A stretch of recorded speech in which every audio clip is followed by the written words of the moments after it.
Hello दोस्तों, आज मैं आपको बताने वाला हूँ आपको फ़ोटो का बैकग्राउंड कैसे चेंज करते हैं। अगर आप मेरे चैनल पर नए हैं तो यूट्यूब मेरे चैनल को सब्सक्राइब जरूर करना, टेक्निकल राम जी को, और बेल आइकन को भी घंटी दबा देना। आपको बैकग्राउंड कैसे चेंज करना है उसमें आपको बताऊँगा। सबसे पहले आपको प्ले स्टोर में जाना है।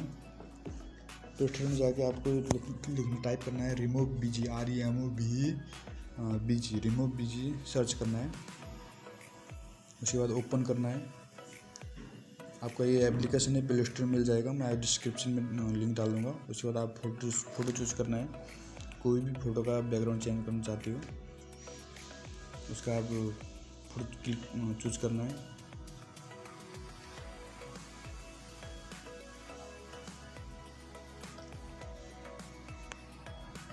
फ़ोटो चूज़ कर रहा हूँ उसमें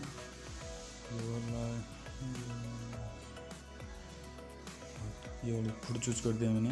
तो उसके बाद आपको कुछ नहीं करना है, बस अपलोडिंग होगा, सीधा आपका बैकग्राउंड चेंज हो जाएगा।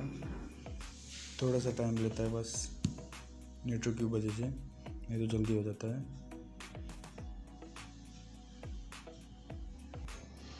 उसके बाद आपको फ़ोटो डाउनलोड करना है, बस आपको फ़ोटो डाउनलोड करना हो जाए। Thank you for watching video guys. मेरे चैनल को सब्सक्राइब जरूर करना और बेल आइकन को भी घंटी दबा देना। Thank you so much.